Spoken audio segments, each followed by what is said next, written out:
करण्यात आलेली आहे। कृपया तो विषय संपलेला आहे।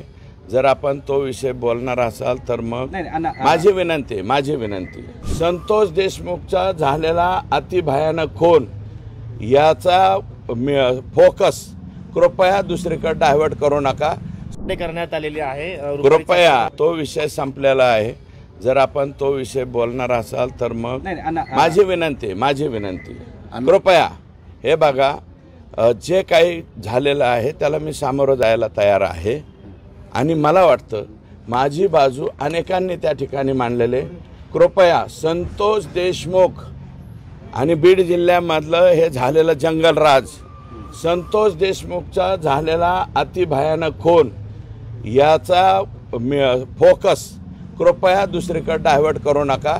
संतोष देशमुखचा खून प्रकरण आणि बीड जिल्ह्यामध्ये माजलेली ही जी दादागिरी आणि हे जे प्रकार आहेत याच्यावरती तुम्ही बोला। त्या प्रत्येक प्रश्नाचं सायंकाळी 5 पर्यंत मी उत्तर देतो। जे थेट बाहेर येईल ते स्वीकारणार आहेत आणि राज्याचे मुख्यमंत्री आहेत। ते राज्याच्या मुख्यमंत्र्यांना जेवढं कळतं तेवढं आम्हाला कळतं असं आम्ही म्हणू शकत नाही। का राज्याच्या मुख्यमंत्र्यांनी प्रॉपर्टीचा अटॅचमेंट चा निर्णय घेतला आहे? कारण ही प्रॉपर्टी ही लाखात नाही आहे, हजारात नाही आहे, ही करोडमध्ये आहे, कोट्यवधी रुपयामध्ये त्या ठिकाणी ही प्रॉपर्टी आहे असं मला वाटतं। मी स्वतःच दाखवलेल्या प्रॉपर्टी आहेत। सिमरी, पारगाव, हे इथलं रसाळ म्हणून लोक होते, इथं मांजरसुंब्याला, ते दिघोळ जे तिथं आहे आणि एक 3-4 अकाउंट आहेत। ते अकाउंट मी सांगतो संध्याकाळपर्यंत किंवा उद्या सकाळपर्यंत।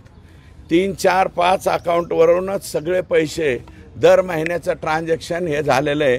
कोणाकोणाला झालेलं आहे, काय झालेलं आहे, ह्यातले कोण लोक आहेत जे सतत पगारदार नोकर आहेत का काय आहेत का कोणत्या वेगळ्या प्रकाराला हे पैसे जात होते आणि ते अकाउंटवरून गेलेले आहेत। ते अकाउंट नंबर, नावं, माणसं हे सगळं आता मी त्या ठिकाणी सांगतो।